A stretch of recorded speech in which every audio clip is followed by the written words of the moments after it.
예, 안녕하십니까. 감사합니다. 누가복음 제10장에 있는 말씀 오늘 저희들 읽겠습니다. 누가복음 10장 30절 말씀부터 읽습니다.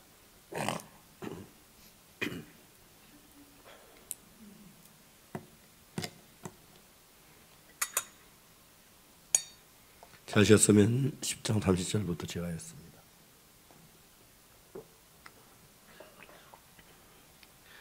예수께서 대답하여 가라사대 어떤 사람이 예루살렘에서 여리고 내려가다가 강도를 만나매 강도들이 그 옷을 벗겨 때려 그만 죽은 것을 버리고 갔더라. 마침 한 제사장이 그 길로 내려가다 그를 보고 피하여 지나가고 또 이와 같이 한 레위인도 보세요 그를 보고 피하여 지나가되 어떤 사마리아인은 여행하는 중 그 길을 그를 보고 불쌍히 여겨 가까이 가서 기름과 포도주를 그 상처에 붓고 쌓아매고 자기 짐승에 태워 주막으로 데려가 돌보아주고 이튿날에 데나리온 둘을 내어 주막 주인에게 주며 가로되 이 사람을 돌보아주라. 부비가 더 들면 내가 돌아올 때 갚으리라 하였으니 내 의견은 이 세 사람 중 누가 강도 맞는 자의 이웃이 되겠느냐. 가로되 자비를 베푼 자니이다. 예수께서 이르시되 가서 너도 이와 같이 하라 하시니라. 여기까지 읽었습니다. 저는 1965년도에 군대 입대해서 68년도에 제대를 했습니다. 제가 근무한 자리는 원주에는 통신훈련소였는데 제가 통신훈련소에 통신교육병으로 들어가 거기서 교육을 받고 그 부대에서 이제 보검일을 하게 됐습니다. 하루는 제가 교육장에 있는데 방송이 나오는 거예요. 저희들이 이제 교육받는 게 SOC, ROC, RVC, CXROC, RROC는 과가 있는데 저는 ROC였습니다. Radio Operator Course라고 해서 무슨 전신을 하는 겁니다. 방송에 ROC 311기 박옥수 교수 본부로 와라. 방송이 나와요. 날 왜 부르지 본부에서. 안 갈 수가 없죠. 가서 노크라고 ROC 311기 박옥수 부름받아 왔습니다. 경례를 딱 했어요. 그 육군 중위님이 그 우리 교수 본부의 제일 높은 분이 교수부장의 소령이시고 그다음에 이 직접적으로 중임 제일 높으신 분 중임 박이병 여기 좀 앉으시오 그래요. 군대에서 보통 장교하고 사병 차이가 뭐냐면 사병은 장교 뒤에서 욕하고 장교는 사병 앞에 욕하고 그게 이제 차이인데 보통 뭐 새끼고 거기다 더 잘하면 개도 들어가고 돼지도 들어가고 그러는데 육군 중위님이 이등병하고 박이병 거기 앉아서 좀 주춤했어요. 그걸 제 곁에 와 앉으셨어요. 박이병은 군에 오기 전에 사회에 있을 때 무슨 일을 했나요? 예, 교회 전도사 했습니다. 과연 그러셨군요.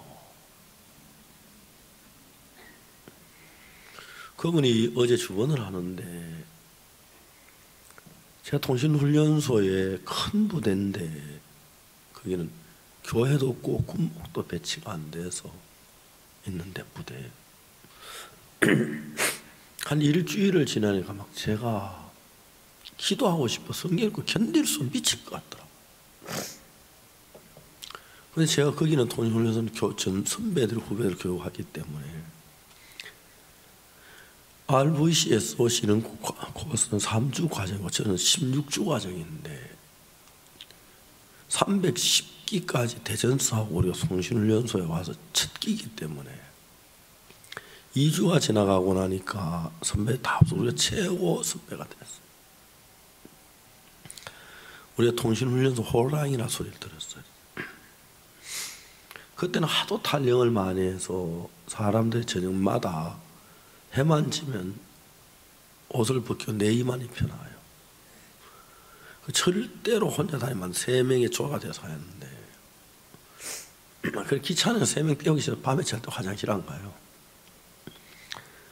새벽에 점을 마치면 쫙 화장실 앞에 모여들어요.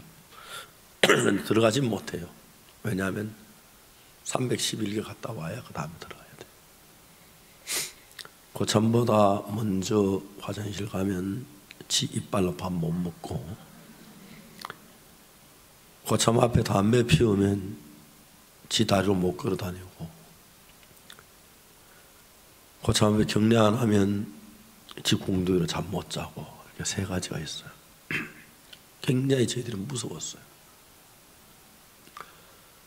한 번은 토요일 날 대전에서, 죄송합니다, 논산에서, 대구에서, 창원에서 훈련도 교육생들이 탁 들어와요. 그럼 저희들 부대에서 가서, 저희들 반에 가서 이제 교육을 시키는 거예요. 교육하고 난 뒤에 제가 들어가면 막 입주차인데도 321기 무서워해요. 막 쫙 쓰는데, 그냥 잘 계시라고.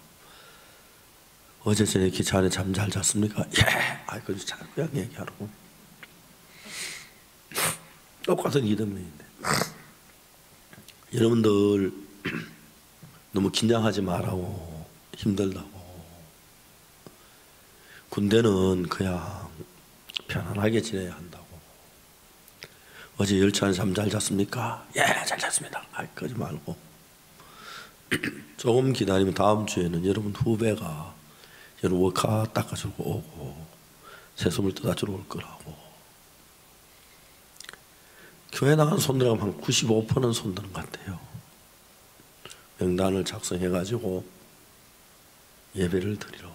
내일 아침에 본부 앞에서 방송 나오던 본부로 나오십시오. 그래야 이제 모아서 한 200명, 많을 때는 250명 데리고 이제 가서 산골짜기에서 예배를 드렸어요.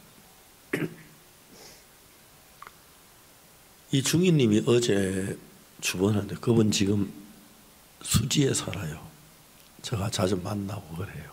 대령으로 예편해가지고 사시는데, 주인님이 어제 주번을 하면서 내가 교회에 예배 간다고 보고를 했다는 거죠.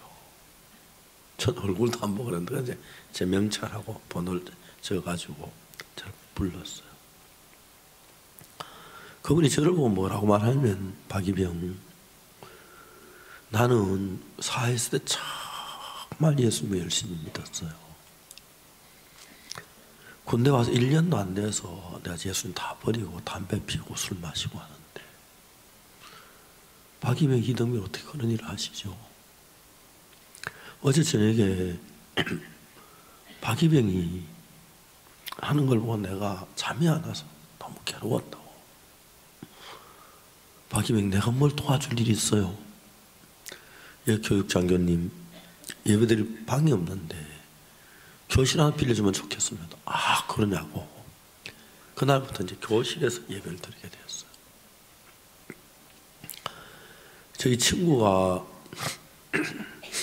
광주에 친구 하나, 송순종이라는 친구가 있고, 김창원 친구 두 사람 광주 사람이고, 저는 경상도 경북 선산 사람인데, 제가 28번이고 순종이가 29번이고 창원이가 30번, 우리 셋이 나라 같이 다녔어요. 군대는 충청도 사람 때문에 선착순이 생겼다 그래요. 하도 동작이 느려서. 전라도 사람 때문에 철조망이 생겼대요. 하도 도망을 잘 가서. 경상도 사람 때문에 빠따가 생겼대요. 하도 거칠어서. 군대 가면 사회 그 지방색이 확 드러나요. 제가 경상도 사람이지만 경상도는 좀 거칠어요.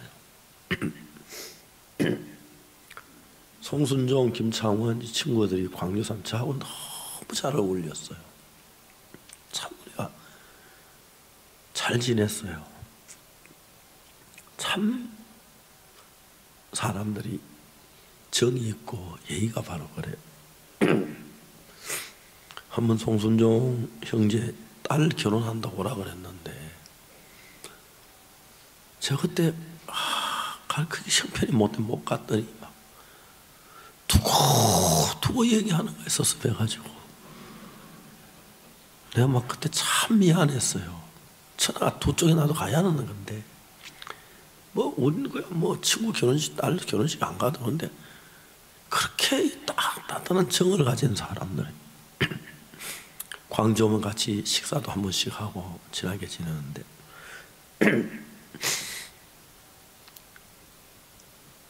우리 셋이서 어느 날 모이면 성경 읽고 기도하고 하는데 이런 의논을 했어요. 야, 순종아, 창훈아, 만일 우리가 교육을 마쳐 제대를 하면 이 일을 누가 하겠냐? 우리 셋 중에 한 명은 이 부대에 남아야 돼. 이 부대에 남아야 돼. 근데 통신훈련소 소장님 명에 의해서 1등에서 5등까지는 자기 원하는 데 가게 돼 있어요. 근데 저도 1등, 5등 할 수 없는 게 우리 기에서 사회에서 모르스부 하던 사람이 뭐 6명이 들어와가지고 우리 한마디도 못 따라가요. 우리가 셋이서 기도를 했어요. 그래서 제가 16주 교육을 마치고 졸업하는 날인데 방금민 중이라고 교육장관이 너무 고마워서 인사를 하러 갔어요. 교육장관님 안녕하십니까? 박일병 와서 졸업하는 날 박일병이 됐어요. 이등병에서.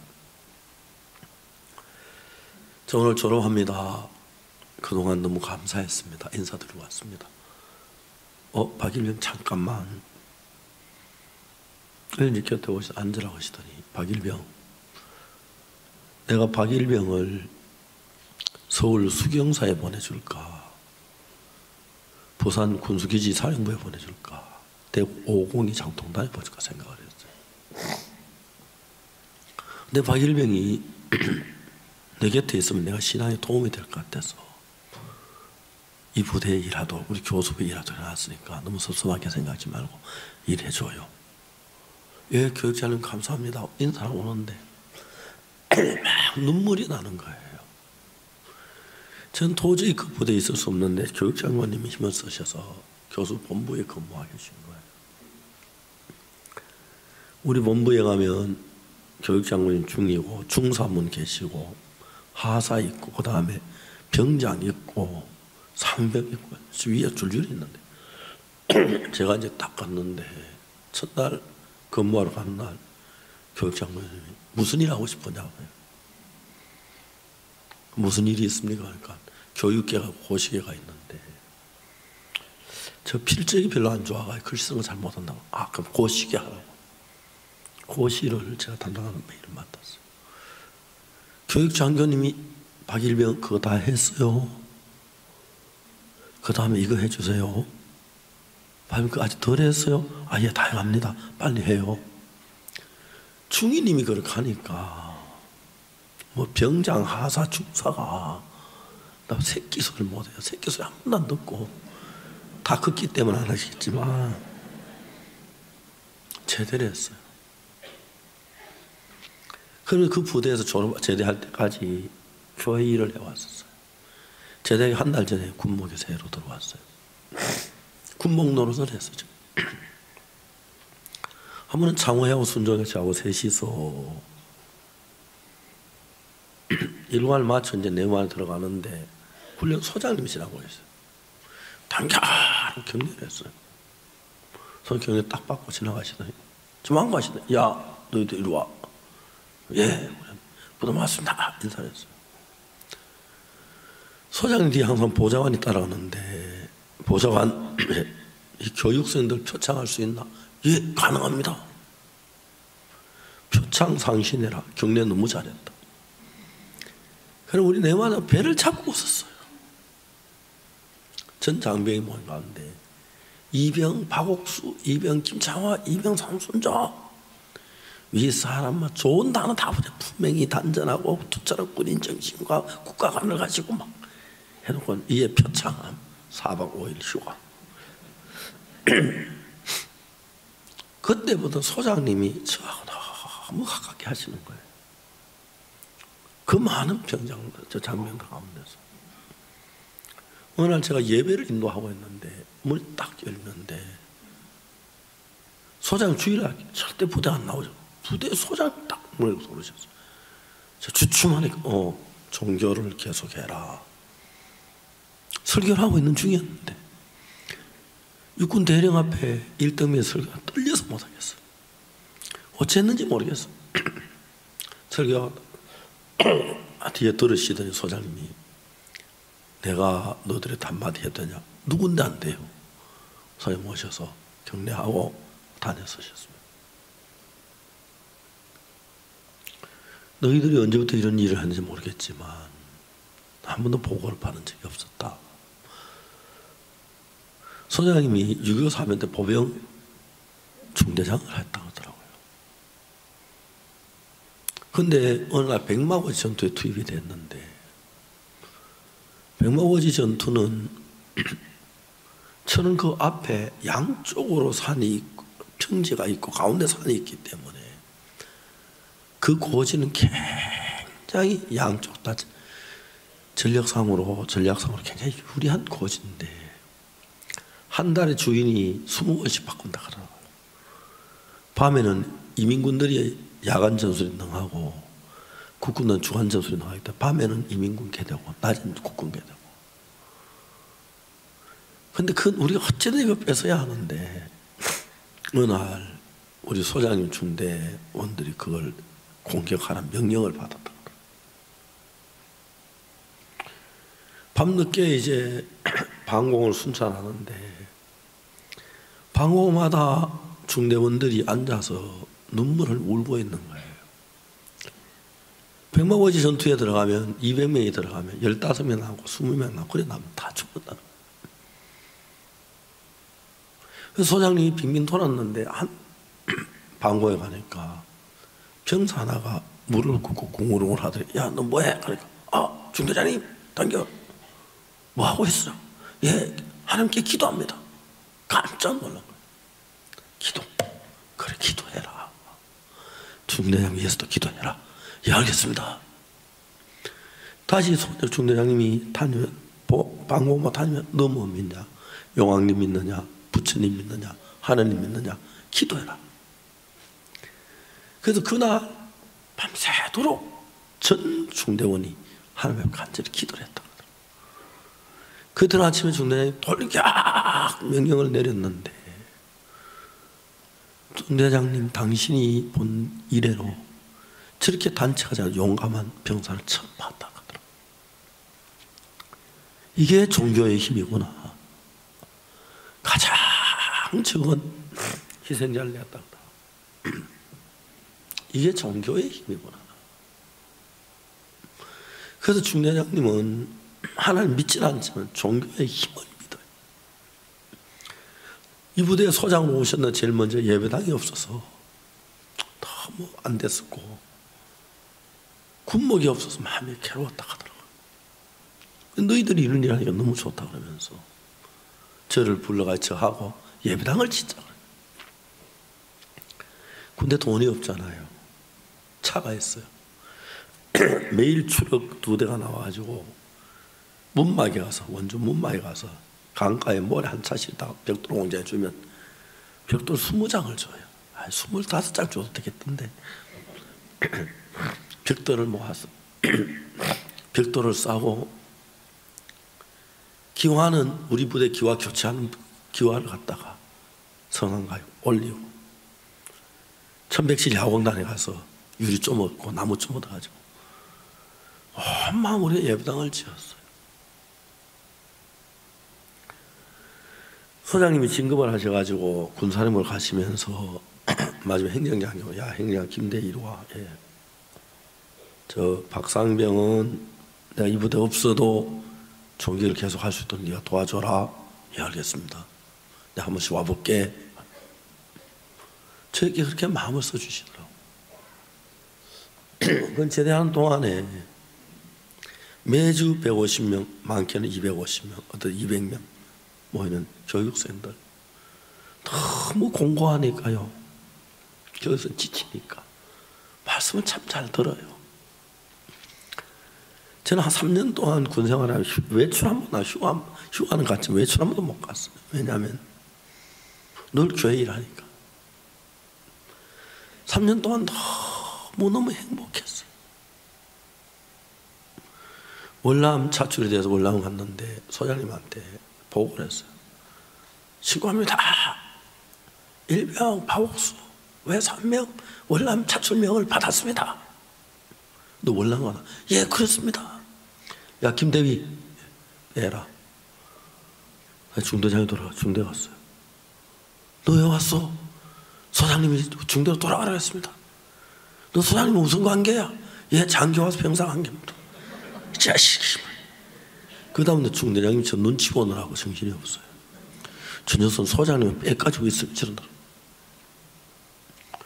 군에 가기 전에 한 달 전에 1년 전에 영장을 받아서 군에 한 1년 전에 군대에서 장팔리 교회 종종 기도를 했어요. 하나님, 내 군부대 가면 내 윗사람에게 은혜를 있게 해주시고 동료들에게 은혜를 있게 해주시고 밑에 사람들에게 은혜를 있게 달라고. 군대에서 하나님이 나를 지키는 걸 봤어요. 1968년 6월 8일 날 제대했는데, 근데 김신조 사건으로 말미암아 무슨 일이 일어났냐면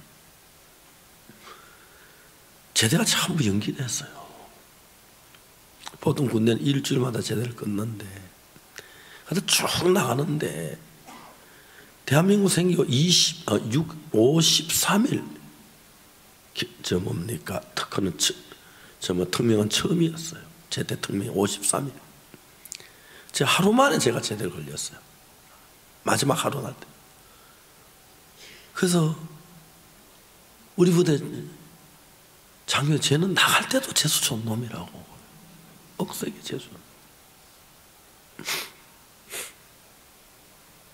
저는 장로교회를 다니면서 19살 때까지 쟤 때문에 많이 갔다가 울고 괴로웠었습니다. 저 19살 때는 10월 7일 날 하나님의 은혜로 내 모든 죄가 눈처미게 씻어지는 그날을 경험했습니다.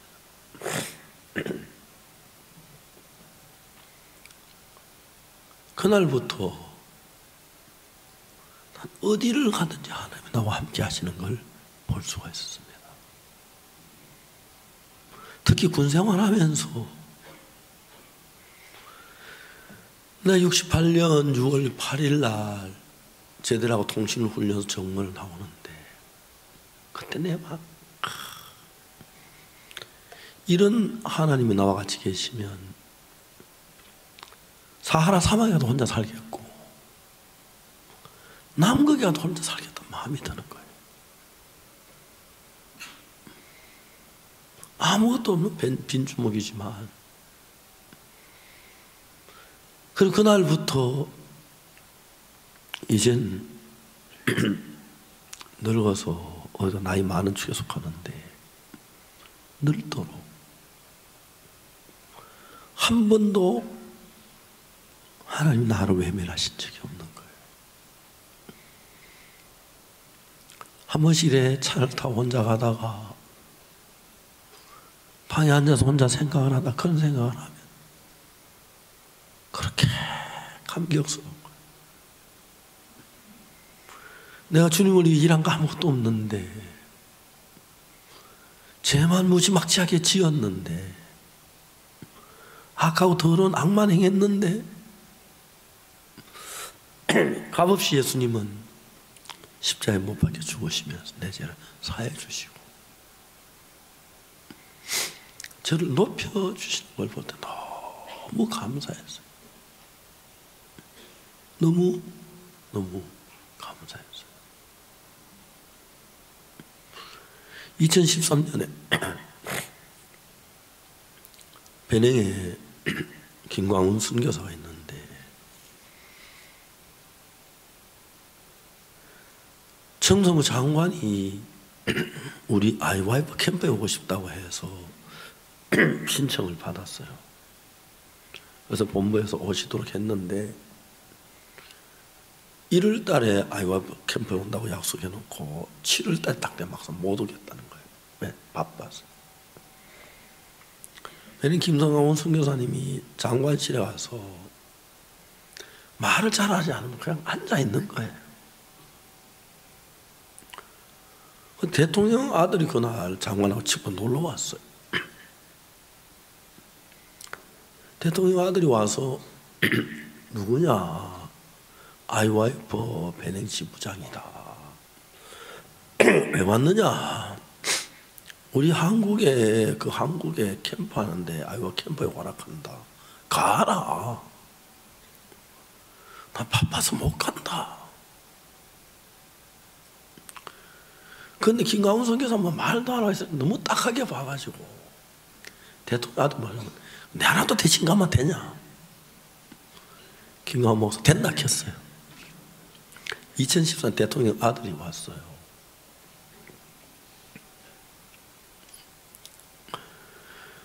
서울 캠프에 와서 부산 캠프에 깜짝 놀랐어요. 죄 사함 받고 그 아들이 변했어요. 돌아갔어요. 그때 그분이 아들이 한국에 올 때 휴가 가려고 계획을 세웠다가 영국으로 휴가 가려고 내외가 가려고 했다가 못 갔으니까 우리 캠프 하는 날 자기는 영국으로 휴가 가기로 결정을 했어요. 근데 전날 저녁에 대통령 아들의 아내가 그래 대통령 며느리죠. 당연히 내일 박옥수 목사님 오신다고 안 했느냐? 오신다. 박옥수 목사님 당신 휴가 가면 되냐? 좀 그러네. 뭐 휴가가 중요하냐? 여기 있거라. 휴가를 안 갔어요. 이제 우리 월드 캠프를 했는데 첫째 날 캠프를 마치 오후에 아들이 대통령 뵈러 가자고. 아들이니까 뭐 대통령 만난 거 그렇게 어렵지 않더라고. 배냉 대통령을 만났어요. 만나가지고 제가 뭐 목사가 무슨 할 이야기 있습니까? 정치 이야기를 하겠습니까? 경제 이야기를 하겠습니까? 복음을 전했어요. 대통령께서 구원받으시면 너무 기뻐하시고 그래서 그걸 나왔어요. 그 이튿 아침에 9시에 우리가 캠프장에 갔는데 갑자기 장관님들이 쫙 몰려오는 거 오래가 당하는 분들이 웬일이야 보니까 대통령께서 오신다는 거예요. 캠프에. 대통령 캠프에 오셔가지고 메시지를 전에 그날 기분이 너무 좋으셨어요. 제가 뭐 배냉말 몰라가지고 잘 모르는데 하여튼 했던 이야기 또 하고 또 하시는 것 같아요. 보통 대통령 메시지 15분, 20분, 짧게 10분 그래 하는데 50분을 하셨어요. 그날 제가 죽는 줄 알았어요. 설교할 때는 1시간, 2시간 서 있어 괜찮은데 그냥 서 있으면 미칠 것 같더라고요. 또 지금처럼 감기에 걸려 막 기침 나지, 막 열나지, 막 참을 기침을 참아. 대통령 바로 여기 쏘라는 거예요. 대통령이 너무 기뻐하셨어. 행사 마치고 난 뒤에 대통령이 점심 사고 싶은데 내가 바쁘다고 미안하다고 장관으로 점심 먹으라고 뭐 호텔에 예약해 놨다고 자 예약 식사했어요. 그리고 이제 잘 마쳤어요. 2015년에 일본에서 배냉 대사가 저한테 전화를 했어요. 야니모이 대통령 특사로 한국에 어떻게 찾아오느냐고 물어요. 당신 무슨 비행기 타고 무슨 비행기 타고 공항에 나갈게요. 그래 나갔어요. 특사가 저한테 대통령 친서를 가져왔어요. 2015년 3월 중에 박 목사님 배냉 한 방문했으면 좋겠다고. 그래서 저는 안 가서 배냉에 갔어요. 그래서 이제 통화가 됐는데 대통령 각하께서 무슨 얘기냐면 참 미안한데 내가 목사님 마중을 못 나갔다고. 그때 북쪽에서 도저히 그 시간에 올 수 없어서 못 나갔는데, 미안하지만 오늘 새로 들어오면 안 되겠냐고 내가 마중 나가겠다고. 예, 각하 그렇게 하겠습니다. 대통령이 공항에 마중으로 오셨어요. 장원다 다 데리고. 그리고 그날 제 땅을 보여준다 하더라고요. IYF 3만 평의 땅을 주겠다 하는 거예요. 모든 세금을 면제해주고, 여기다 센터를 지어라. 그리고 우리에게 마인드 교육을 전하고 복음을 전해줘라. 꿈을 꾸는 것 같았어요. 그러나 대통령이 기공식을 했어요. 기공식을 하는데 대통령 직접 돈 하나 세우고 기공식인데 헬기 타고 오셔가지고 하시고, 그 수많은 공중 모임 가운데서 대통령 각각에서 IYF가 배낭을 바꿀 거라고, 우리 세금 다 면제해주고,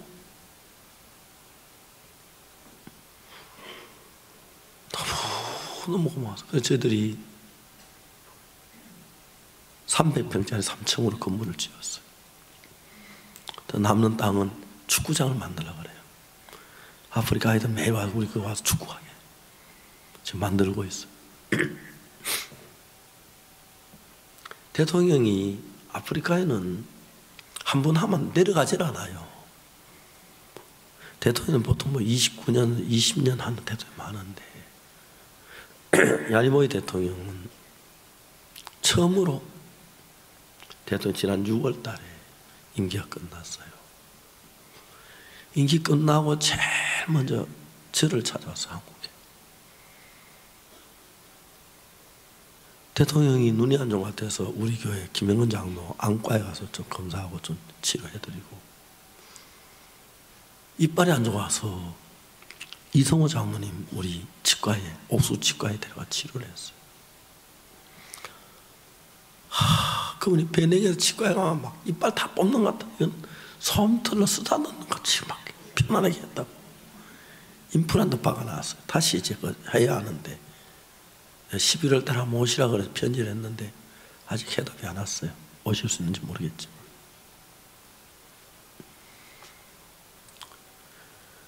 배낭에서 우리 세금 다 면제해주고, 우리가 IYF 일할 수 있도록 등록하고 모든 시스템을 갖춰준 거예요. 저는 제가 아무것도 아닌데, 사도행전 13장 22절에 보면 하나님이 내가 이새의 아들 다윗을 만난 내 마음에 합한 자라, 내 뜻을 그로 이루게 하리라. 그래서 다윗이 왕이 되었어요.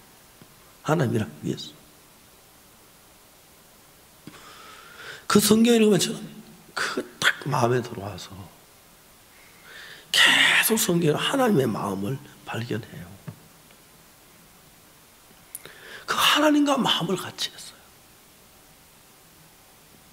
전 죄인이었는데 성경적으로 하나님이 어렵다 그래서 마음을 갖추면 하나님 어렵다, 나도 어렵다 해야 하는 거예요. 나 어렵다 그래요. 사람들이 나를 막 손가락에 당신 죄 안 지었어, 죄 안 지었어, 어이러워 그래요. 죄 많이 지었다고. 근데 어떻게 어이러워 그래요. 여기 성경에서 하나님 나를 어렵다 하시는데, 하나님이 공의로운 재판장인데 재판장이 어이러우면 어인 아니야? 다 입 다물어요.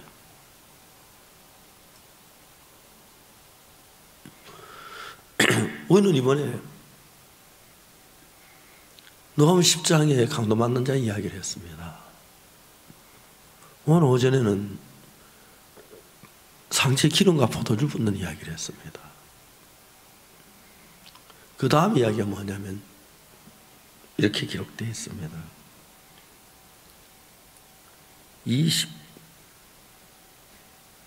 33절에 어떤 사마리아는 여행하는 중 그 길을 그를 보고 불쌍히 여겨 가까이 가서 기름과 포도주를 상처에 붓고 싸매고 자기 짐승에 태워 주막으로 데리고 가서, 이 이야기에 제 마음을 너무 감격해 하는 거예요. 자기 짐승에 태워 주막으로 데리고 가서 예수님께서 어떻게 하셨냐면 사마리아인이 타고 갔던 그 짐승 사마리아에 타야 하는데 강도 만난 자를 태워서 사마리아는 꽃비를 잡고 가시는 거예요.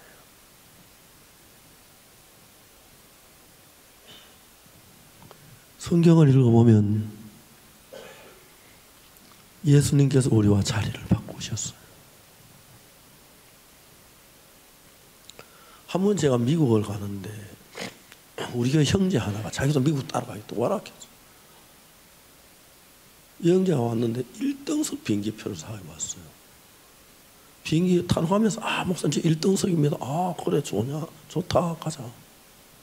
전 3등석인데 근데 비행기를 탔는데 거기가 저한테 왔어요. 목사님 1등석으로 가시죠. 아니야 난 3등석 괜찮아. 저는 비행기를 참 많이 타요. 대한항공만 150만 마일 탔는데 150만 마일이면 지구 50번 도는 거리예요. 대한항공만. 저는요 키가 작은 게 좋아요. 좀 여러분 보기엔 좀 이렇게 짤짤하게 해서 그런지 몰라도 비행기 타는 키 작은 게 그렇게 좋아요. 키 좀 큰 사람 막 다리가 앞 의자에 닿아가요. 막 움직이는 고통스러운데 저는 막 넉넉해서 3등석 타도 아무렇지 않는 거예요. 그 형제가 저한테 오더니 목사님 1등석으로 가세요. 그건 네 자리인데 왜 내가 가? 나 안 가? 목사님 제가 목사님 태워드리려고 1등석 태워드리려고 제가 샀어요. 그건 네 사정이고 난 내 자리 갈게. 네가 가.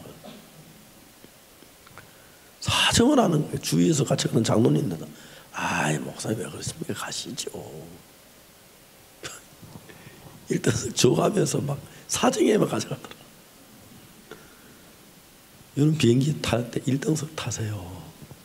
좋아요. 돈이 좀 비싸 그렇지. 비행기를 1등석 타면요 참 편해요. 그 형제가 1등석 표를 나에게 주고 내 3등석 표를 가자 해서 3등석에 앉고 난 1등석에 앉아갔어요. 이 사마리아인이 자기가 타야 할 자리에 강도 만난 자를 태우고 자기는 꽃비를 잡고 걸어가는 거예요. 성경을 읽어보면 예수님께서 예수님이 앉아야 할 그 자리에 예수님이 앉아야 할 그 영광스러운 자리에 우리를 앉히시고 우리가 앉아야 할 저주받을 자리, 죄지은 멸망할 그 자리에 예수님이 앉으시는 거예요. 예수님이 십자가에 못 박혀 돌아가실 때 예수님 죄가 있어 돌아가신 게 아니에요. 여러분이나 내가 지은 그 죄의 벌을 받는 거죠. 우리가 받아야 할 벌을 대신 받고 그 하늘나라 그 영광스러운 자리에 예수님은 우리를 앉히셨어요. 앉히셨어요. 제가 죄사함 받고 그 피 구속함을 깨닫고 최근에 많은 나라 대통령 각하가 저를 초청해요. 우리나라 와서 우리나라 젊은이에게 IYF가 건전한 정신을 갖도록 가르쳐 달라고. 얼마 전에는 며칠 됐죠. 스와질랜드 국왕폐하께 저를 부르셨어요. 땅을 줄 테니까 IVF 센터도 짓고 목사 예배당도 지었어요. 목사님 집도 짓고 여기 와서 사세요. 여기 오면 호텔에 자지 말고 집에 사주고 있어요. 국왕폐하께서 왕궁 기도회가 있는데 왕궁에 속한 500명이에요. 왕이 있고 공주가 있고 왕자가 있고 왕비가 있고 그 외에 많은 식구들이 있고 500명이 1년에 가을에 한번 봄에 한번 기도회를 하는데 제가 강사로 초대를 받아갔어요. 기도회를 마친 뒤에 왕궁에 속한 사람들끼리 모여서 식사를 해요. 가족들, 왕의 집계 가족들만.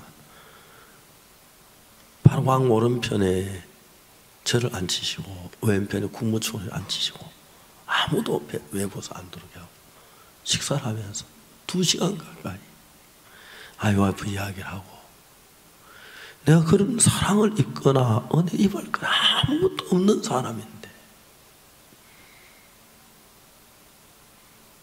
지난 여러 해 동안 하나님은 나에게 많은 문을 여시고 일을 하셨어요.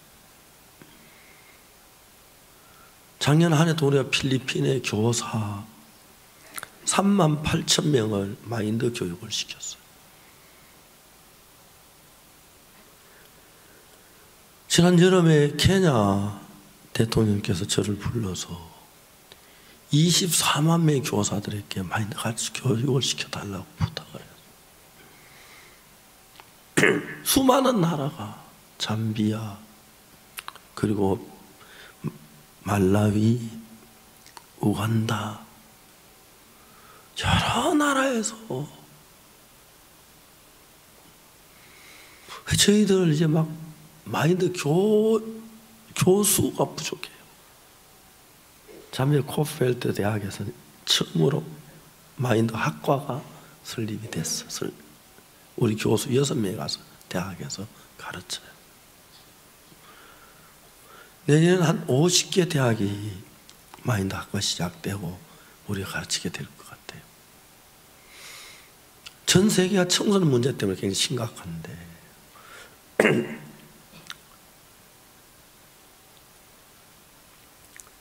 그 케냐에서는 올림픽 하는 기간 동안에 학생이 축구 경기를 중계단 안 해줬다고 교육 시간이 안 된다고 또 학교 불이 다 타버렸어요. 그 소문을 듣고 100개 학교 학생이 불을 질러가 100개 학교 탔어요. 요즘 젊은 청소년들 생각 안 하고 살기 때문에 내일 무슨 일이 날지 생각 못 해요.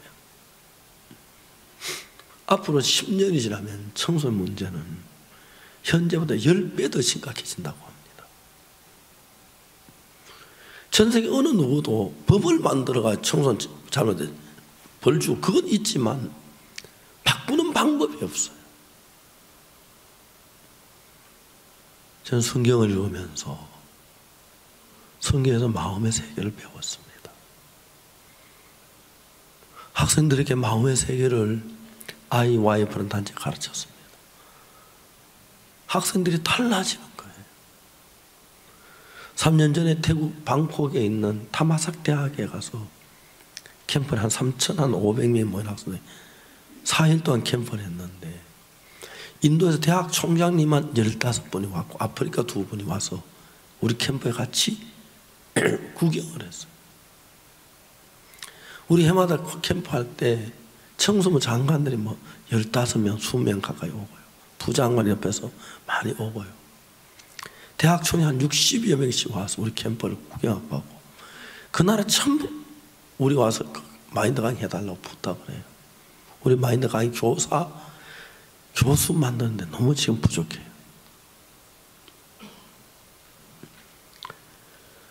하나님께서 아무것도 아닌데 2007년에 중국 공산 청년단 초청을 받았어요. 와서 이틀만 강의해달라고. 저 그때 바빠 못 갔습니다.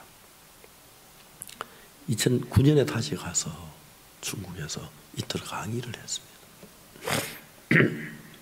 중국 한 출판사에서 저에게 편지를 보냈어요. 당신이 이틀 동안 강의한 내용이 너무 좋아서 책을 내고 싶다.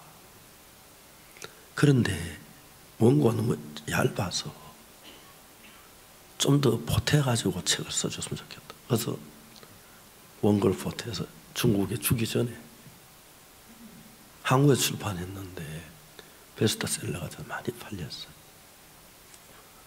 전 세계 대학에서 우리 책 가지고, 제 책을 가지고 마인드 교재를 쓰겠다고 신청한 학교들이 참 많아요. 인도에 15명의 총장이 태국 타마사 대학에 와서 4일 동안 있으면서 시간마다 학생들이 변하는 거 깜짝 놀래요. 저는 잘난 사람도 아니고 뭐 이런 마인드 강의라는 걸 아는 사람도 아니었습니다. 1995년에 미국에 갔었는데 LA에서 마약 중독자 학생 하나를 엄마가 데리고 와서 도와달라고. 그 학생을 한국 데려와서 마음의 세계를 가르쳤는데 마약 가지고 건축물 다지고 다니는 학생인데 앤디라는 아이가 변했어요. 그게 계기로 해서 전 세계 젊은이 변해가는 거예요. 왜요? 저는 성경을 읽었습니다. 제 한국어 성경 1800페이지가 되는데 이거 한 번, 두 번 읽어 이 마음 다 모릅니다. 특히 마음에 가는 거니까요. 사람들이 제 책도 읽을 때 그렇대요. 한 번 읽으면 모르는데 두 번, 세 번, 보통 딴 책은 두 번 해보면서 다섯 번, 여섯 번 읽으니까 너무 그 마음에서 깊이 알게 됐다. 그렇게 이야기들 많이 해요.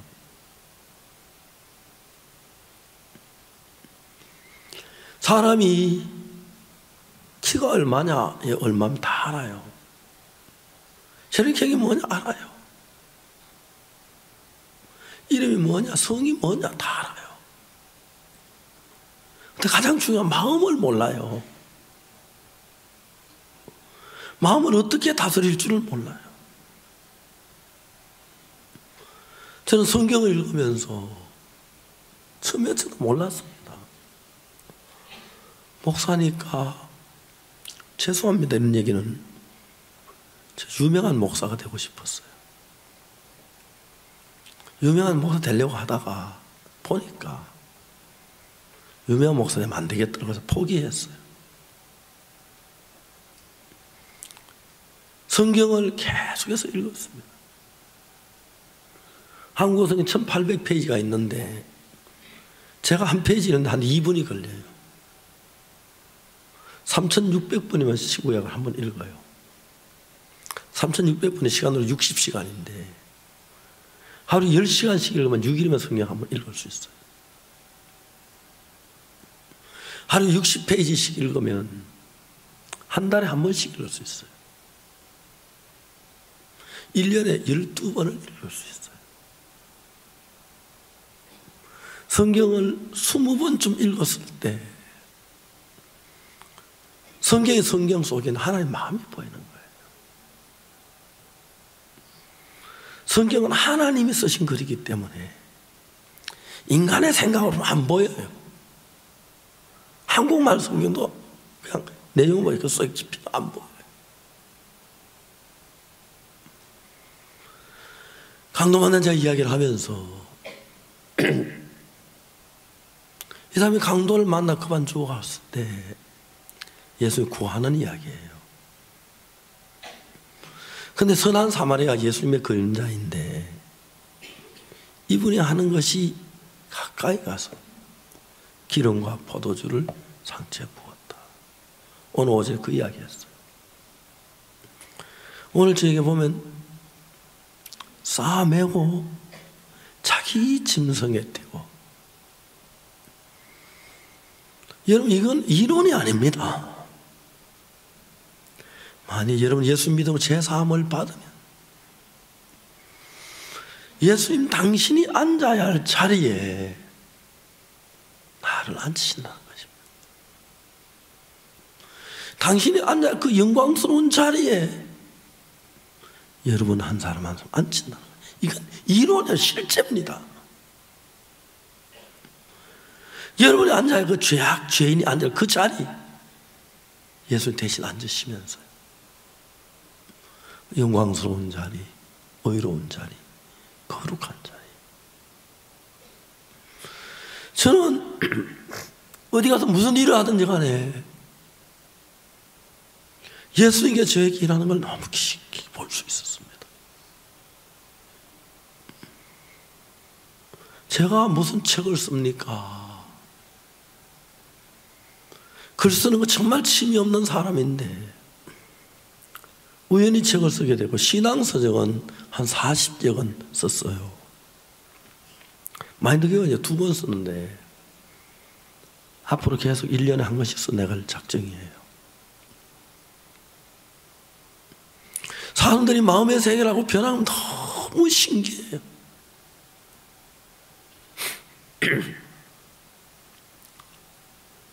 말라이 대통령 임기를 마치고 난 뒤에 내가 당신 노년을 행복하게 해주고 싶다 그랬어요. 좋다고 하시더라고요. IYF 고문하라 그랬어요. 돈은 못 번다. 너무 행복하다. 저는 이제 IYF라는 단체를 16년째 하고 있었는데 너무 행복한 거예요. IYF 비영리 단체에 있어서 회장, 여비도 못 받고 월급도 못 받아요. 내 돈 쓰고 비행기 타고 다니고 해요. 수많은 학생들이 마약 중독에서 벗어나고 해외에 가서 끌어안고 울고 싸우고 너무 행복한 거예요. 본인 대통령께서 저는 돈 벌게 못 해드리지만 행복하게 해드릴 수 있습니다. IYF 고문하십시오. 예, 하겠습니다. 그분 고문됐어요. 베냉에서. 파라과이 대통령도 고문이고요. 말라위 전령 부인도 IYF 고문이에요. 장관들은 많고. IYF라면 너무 행복해요. 캠프를 하면서 외국인 장관님들이나 대학생 깜짝 놀라요. 어떻게 학생들이 이럴 수가 있느냐? 어떻게 학생들이 이럴 수가 있느냐?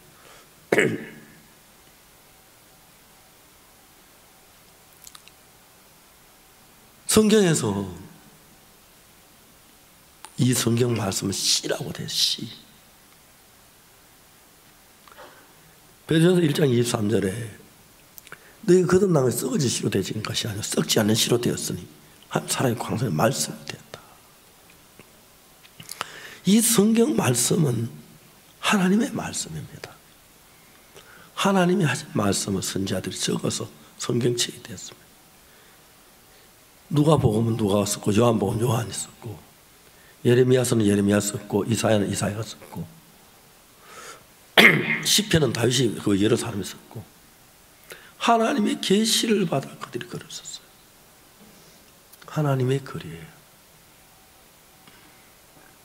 저는 이 성경에 하나님 많은 약속이 있었어요. 그 약속이 그대로 이루어지는 거예요. 정말 그대로 이루어지는 거예요.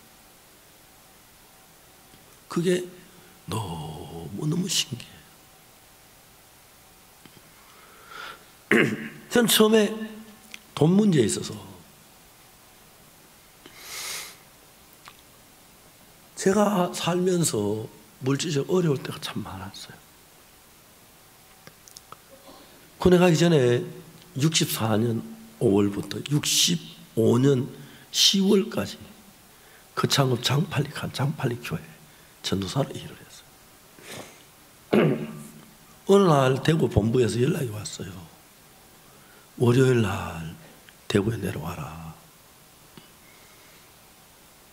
저는 돈 한 푼도 없었어요. 하나님 앞에 기도했어요. 하나님 여비 주십시오.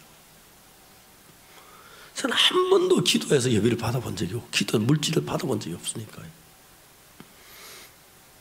목요일 날 기도했고 금요일, 토요일 기도했고 일요일 날 주일 날 하나도 없었어요.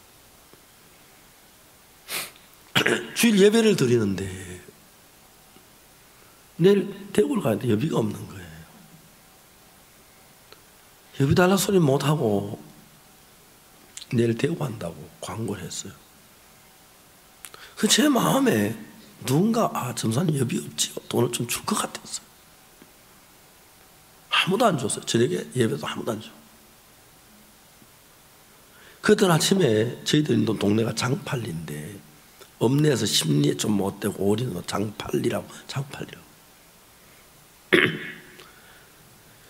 이제 가방을 들고 읍내 버스 터미널까지 가는데 돈이 하나 별별 생각이 다 드는 거예요. 그러다 생각이 모여진 데가 어디냐면은 우리 교회 손옥규 집사님 있는데 그분이 우리 교회 재정을 맡고 좀 많은 교회지만 거창 여중의 교사고 사모님은 거기 문방구를 해요. 그 집엔 여비가 있을 만해요. 거기 가볼까? 내 마음속에서 네가 하나님께 기도했잖아. 근데 왜 인간 집에 찾아가? 그게 마음에 승낙이 안 되는 거예요. 그때 무슨 생각이 또 떠오르냐면은 이제 가면 그 집은 또 바로 내가 가는 길 옆에 바로 있어요. 한 번 내가 이른 아침에 자전거를 타고 갔는데 그분이 세수라고 그때 비포장 도로니까 세수물을 돌에 던지다 붙더라고요. 그 단체를 만났는데 내가 갈 때쯤 그분이 세수하고 세수했더니 날 보고 전도사님 안녕하십니까? 아침에 어디 가십니까? 대구 가시죠.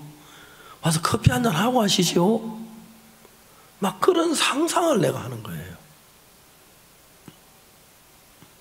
그 다음에 내가 무슨 생각하냐면 나 밖에서 나에게 나와서 나 밖에서 나를 한번 쳐다봤어요.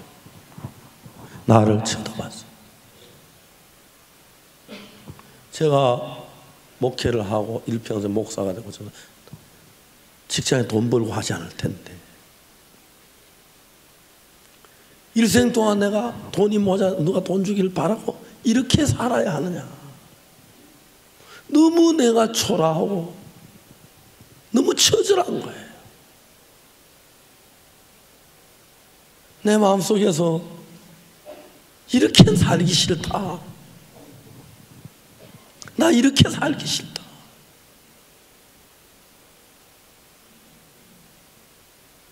그날 그냥 나는 여비가 없어가지고 손희진 집에 가서 그분 좀 주었으면 그런 마음을 가졌는데 내가 이제 전도사 목사가 되는 동안에 뭐 돈 벌 사람도 아닌데 늘 누구 돈 있는 사람 돈 안 주라면 너무 내가 이렇게 살기 싫다. 그날 제가 마음을 정했어요. 대구 안 가면 가지 말지 뭐. 굶으면 굶지 뭐. 이렇게는 안 살라고 생각했어요. 그래.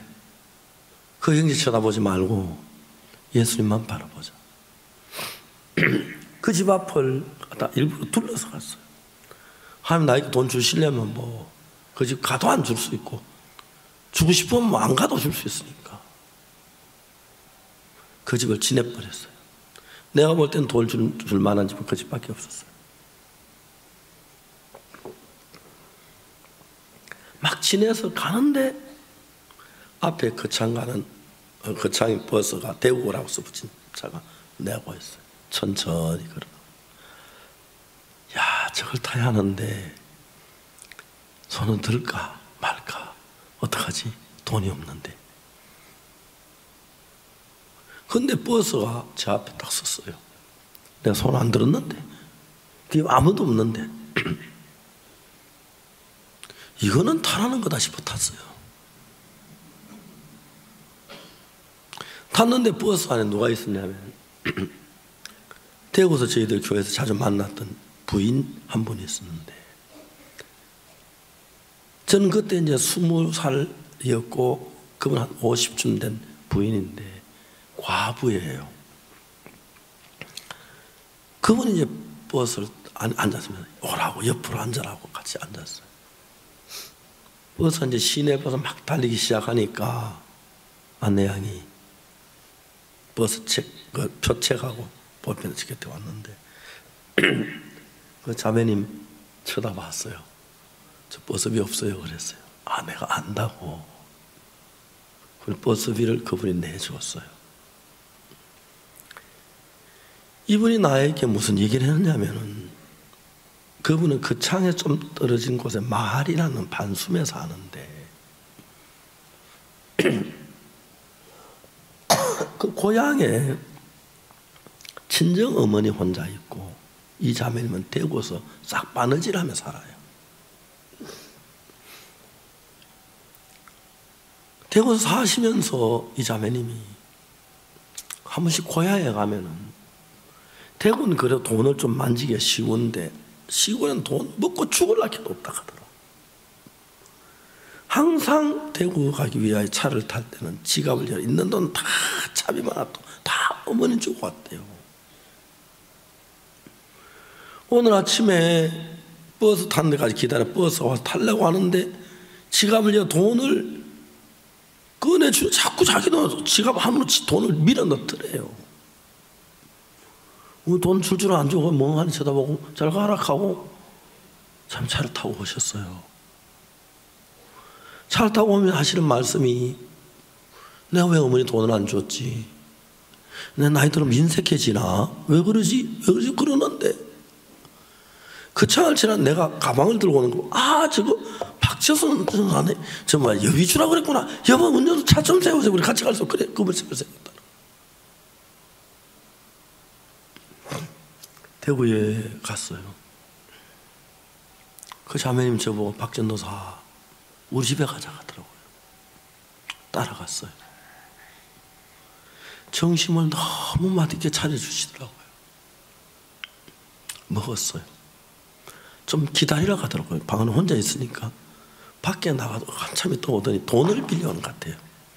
돈을 내 주머니에 탁 넣어줬어요. 고생 많지, 수고해요 하면서. 그리고 이제 선교본부에 갔어요. 그날 저녁에 잠을 자려고 하면서 기도를 했는데 오늘 오전 일이 생각나는 거예요. 만일에 내가 사람을 쳐다보고 그 손영재 집에 갔더라면 그 버스는 그때 지나갔을 거예요. 난 뭐라고 생각했을까? 하나님께 기도해도 하나님 안 주시네? 그렇게 말했을 것 같은 거예요. 그 다음부터 그때부터 지금까지 64년이니까 52년이 됐죠. 한 번도 내 필요한 걸 사람들에게 손을 벌 말하지 않았어요. 하나님께만 기도했어요. 하나님이 정확하게 제 필요한 걸 다 주셨어요. 그런 얘기를 하면 밤새도록 다 못해요. 이 성경 읽을 때 이건 거 이론이 아닙니다. 예수님은 이 다 죽어가는 강도 만나서 구원해가지고 당신의 앉을 그 영광스러운 자리에 우리를 앉히시더라고요. 우리 걸어가요. 당신이 꽃별 잡고 걸어가시면서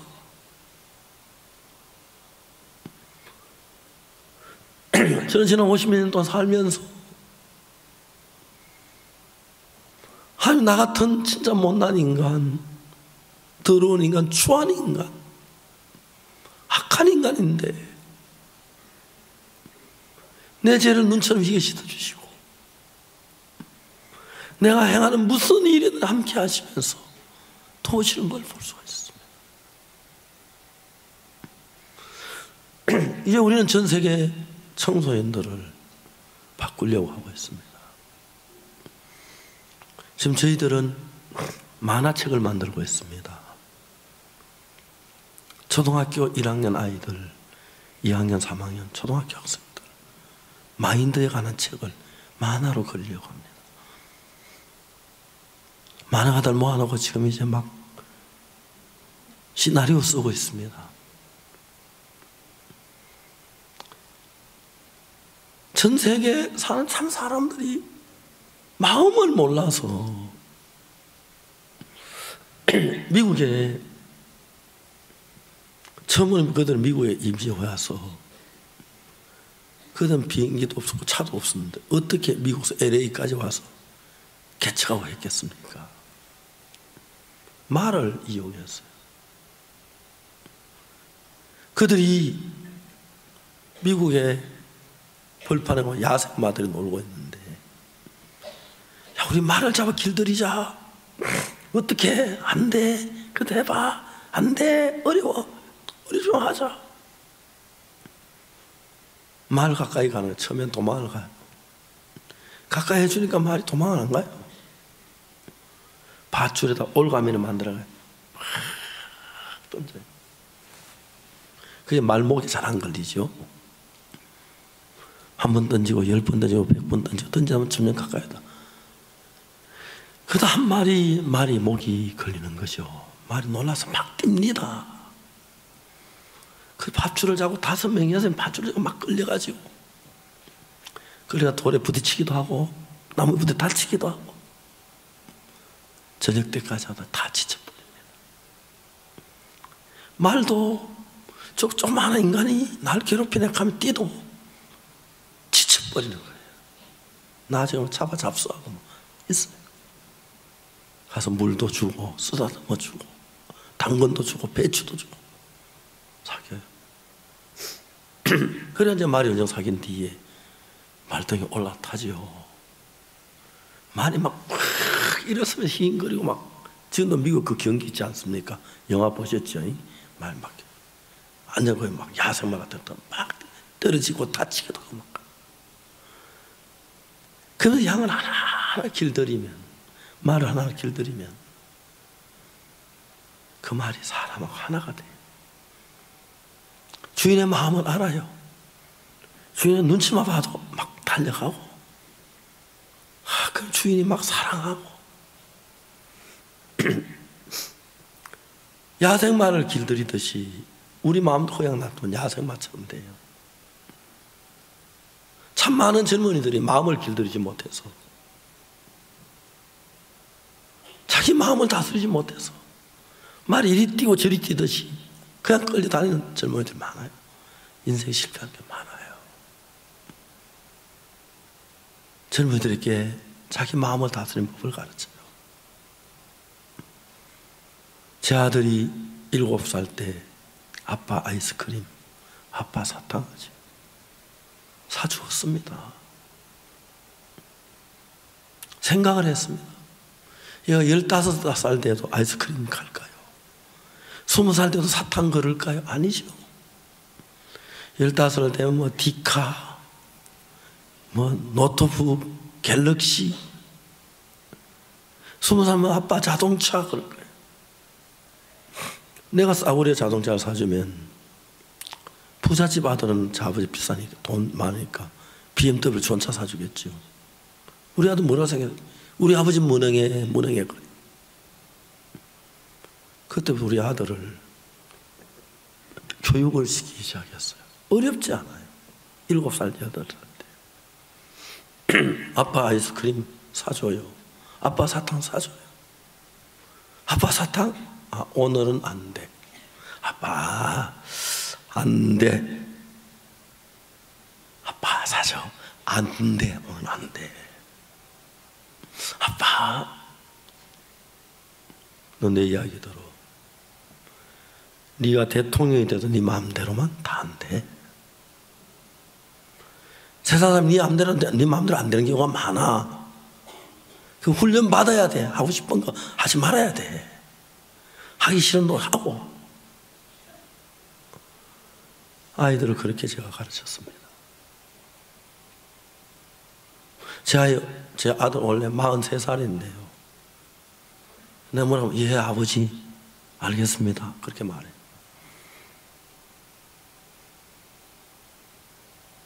고등학교 다닐 때 친구들은 차 타고 스키 타러 다니고, 제 아들은 제 아는 교회 구석방 하나 얻어가지고 거기 생활하게 했습니다. 교회 청소도 하고 운전도 하고. 다나이 스키 타러 200km, 300km 가는데 저는 그걸 못하죠. 교회에 있으니까 예배 참석. 아이들 스키 갔다 와서 너무너무 재밌다는 거예요. 저도 가고 싶어서. 그러나 마음을 다스리는 법을 배웠기 때문에 가고 싶은 걸 차지할 수 있었어요. 마음을 다스리는 법을 배우면 하고 싶은 걸 하지 않을 수 있고, 하기 싫은 거 할 수도 있고요. 인생이 그만큼 능력이 커지는 거예요. 제 아들이 고등학교 졸업한 날 졸업장 가져왔어요. 내 앞에 내놓으면서 자기 친구들도 고등학교 졸업하지 못한 애가 몇 명 있다고 얘기하더라고요. 아버지가 날 가르쳐줘서 이 졸업장을 땄습니다.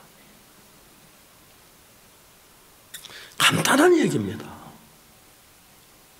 마음을 조금씩 다스려가면요, 특히 7살 그때부터 아주 쉽게 다스릴 수 있어요. 7살 땐 지가 넘겨서 집에 도망가지도 못하고, 한 7, 20살 됐을 때 말하면 도망가죠. 가서 주유소 가서 기름 넣고 있고, 햄버거집 팔고 있고, 맥도날드 가서 일하고 있고. 요즘은 그래서 집 나가도 아이들 겁나지 않는데 6살, 7살 아이들 맥도날드 못 가잖아요. 주유소 일 못 하잖아요. 순종해요. 너 싫지만 해야 돼. 저희들 교회는 이런 마음의 세계를 배우기 때문에 이제 서울 강남의 이혼율 30% 넘는데 저희들 교회 이혼율은 0.2%입니다. 자기 마음을 다스릴 줄 아니까요. 이 성경에 다 있어요. 성경에서 마음의 세계를 배웠습니다. 감사한 것도 있고요, 행복한 것도 있고, 기쁜 것도 있어요. 저는 성경을 뒤지다가 하나님께서 내 죄를 재판한 판결문을 읽었어요. 내 죄를 재판한 판결문이 있더라고요. 너무 그거 읽고 기뻤습니다. 로마 3장 23절에 모든 사람이 죄를 범하였으면 하나님의 영광을 이루지 못하더니, 24절에 그리스도 예수 안에 있는 구속으로 말미암아 하나님 은혜로 값없이 의롭다 하시고 얻은 자 되었다. 하나님 저를 보고 의롭다고 하셨고 난 의롭다 하시면 얻었습니다. 이게 판결문인데, 하나님 성경에 기록해 놓으면 네가 죽을 때 내가 너 심판할 때 이렇게 판결하겠다는 그 문맥이에요. 죄사함을 받았습니다. 아무것도 할 일이 없는데 날 사랑하는 예수의 사랑으로 말미암아 우린 다 양같아 그릇에 각기 제 길로 갔거늘 여호와께서 우리 무리의 죄악을 그렇게 담당시키셨도다. 죄사함 받고 난 뒤에 예수님 저와 늘 함께 하셨습니다. 많은 일 다 할 수 없지만 1999년도에 심장이 아파 죽을 뻔했는데 깨끗하게 고쳐주시고요, 그제 위장이 아파 고통을 위장도 기가 낫게 하시고요, 내 모든 일에 내 아들에게, 며느리에게, 내 아내에게, 손자들에게 하나님이 지키시고 돌보는 걸 볼 수가 있습니다. 사랑하는 여러분, 예수님께서는 누가복음 10장 강도 만난 자 이야기를 통해서 예수님이 선한 사마리아인이 우리가 강도 만난 자인데 네가 죄를 지어서 악을 저져 죽어갈 때 내가 너에게 이렇게 하겠다, 이건 하나님의 약속입니다. 기름과 포도주를 붓고 오전에 얘기했습니다. 기름은 성령을 말하는데 가늠한 여자 가늠한 돌에 맞아 죽을 수밖에 없는데 예수님이 그를 건져주니까 그 마음이 변해버렸습니다. 새 마음을 우리에게 새 마음을 주십니다. 평화로운 마음, 기쁜 마음, 깨끗한 마음, 거룩한 마음.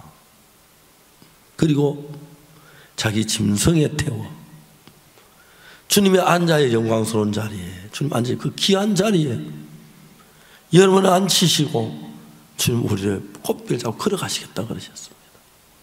그랬습니다. 우리가 받을 영원한 지옥 형벌을 주님이 십자가에 대신 받으시고 주님 받을 그 영광스러운 자리에 우리를 데려가겠다고. 저는 하늘나라 갈 걸 의심하지 않습니다. 왜? 성경에서 그 약속들을 읽었으니까요. 오늘 저 여러분, 예수님께서 여러분을 그렇게 하고 싶다면 여러분 죄를 대신하고 싶고 예수님 앉은 자를 우리를 앉히고 싶고 영광스럽게 하시기를 원하십니다. 여러분 잘하고 못하고 그것 보지 않고 더러운 죄까지 해결하시면 하시는 분이기 때문에 잘한 것 가지고 복 받으려고 하지 말고 더러운데 악한데 추한데 씻어주는 복을 받고 그 복을 받으면 그 다음에 예수님 우리를 역사해서 은혜와 축복을 더하셔서 주님의 영광스러운 그 자리에 앉히신다는 걸 이야기하고 있습니다. 기도하겠습니다.